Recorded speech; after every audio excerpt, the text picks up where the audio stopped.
Hey guys, welcome back to the table. My name is Dagget. This is Dagget Designs. In today's video, we are drawing a Japanese peony or a peony tattoo, and I'm going to be basically showing you guys my essential tips and tricks to drawing these guys super fast and super natural and flowy.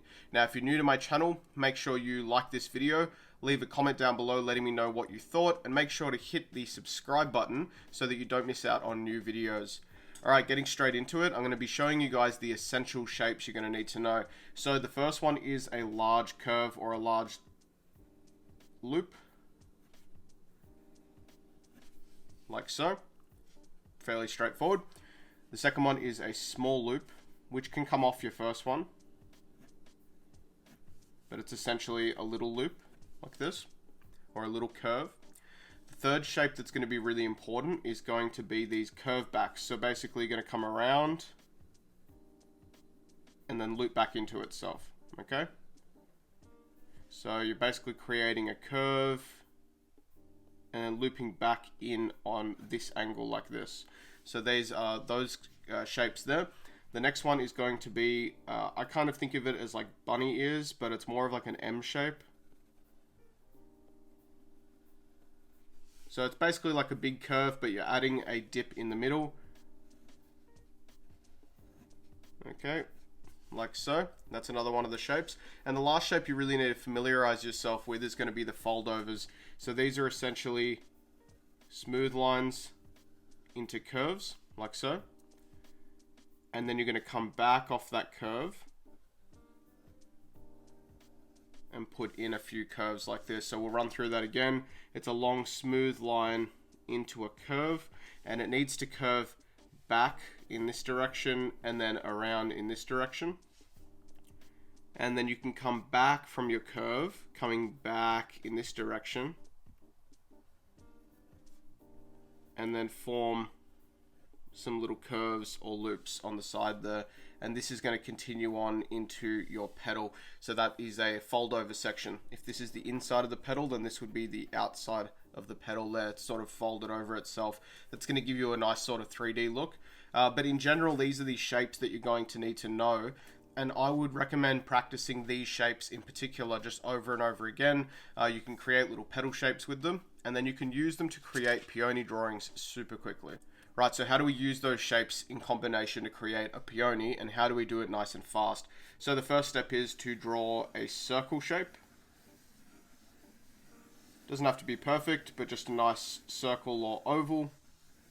That's going to represent, I guess, the bulb of our flower, because flowers, especially peonies, they're quite round. So that's going to be like the shape, the general shape of our flower. And you want to imagine it's like a sphere, so it's not just a circle flat on the page, it's a sphere.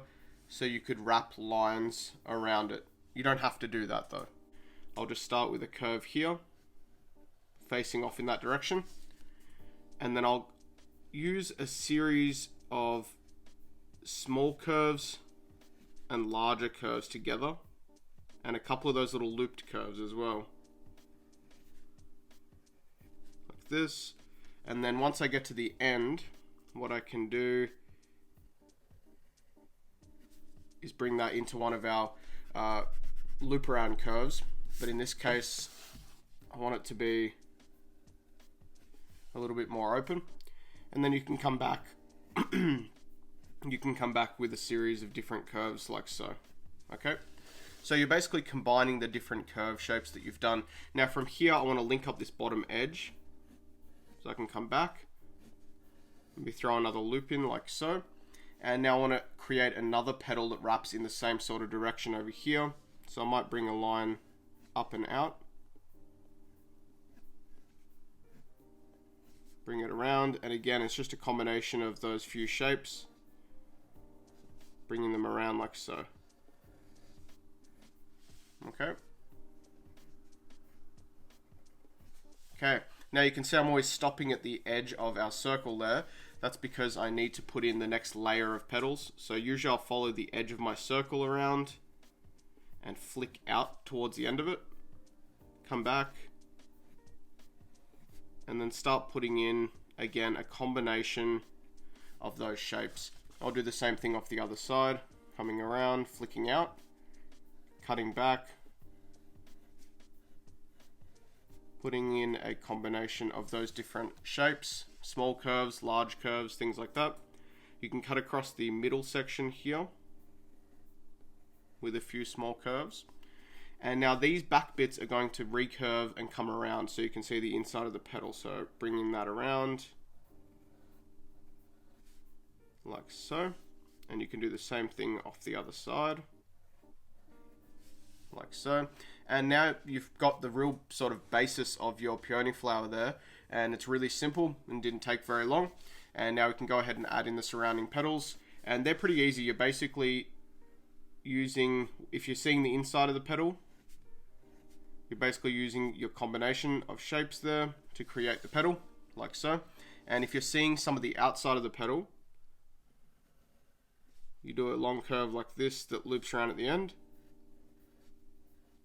You cut back, and then you can come out and again do your little combination of different petal shapes there. So I'll do that again, coming from the base here. I'm going to come out and swoop out this way, loop around the end, throw in a combination of the different shapes, and then I can cut back here for the edge of the petal, the fold over section, and that's going to give you your little folded over portions. Now you can come out and throw in the rest of the petals. Now I like doing it this way because it gives it a traditional aesthetic. There's obviously many different ways to draw peonies, and I've covered different types on my channel here before. Neo-traditional, traditional, different styles. I like this the best. I like traditional tattoo designs the best, so Japanese traditional style peonies is where it's at for me, and I think this looks really nice. Now for a center, there's many different ways to do the center. My favorite is to just add a light semicircle where I would want the stamens to be, and then I just add these little flicking lines across that circle like so. Now in terms of adding leaves to your peony here, you're going to pretty much come out from the center, trace a line out, and I like to have it curved down slightly, and then curve back with the general sort of leaf shape like this, like an almond shape. Now for this front side here, I'm going to have another line coming down, a bit shorter, link that back up like so, and again curving in this same sort of direction for this top portion of the leaf. Their leaves are split into three sections like that. So if you just imagine it, this line splits off back here into those two leaves. It's quite easy to sort of split them off. So I'll do that again over this side, coming down, and splitting up into here. Now it's quite easy to add in your leaf shapes like this, and that gives you a really fairly natural looking peony leaf in terms of traditional tattoo designs.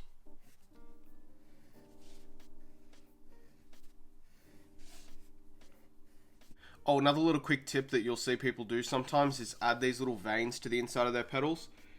So essentially they follow the shape of the petal, and they're just little thin lines like this. I don't really do these with most of my peonies,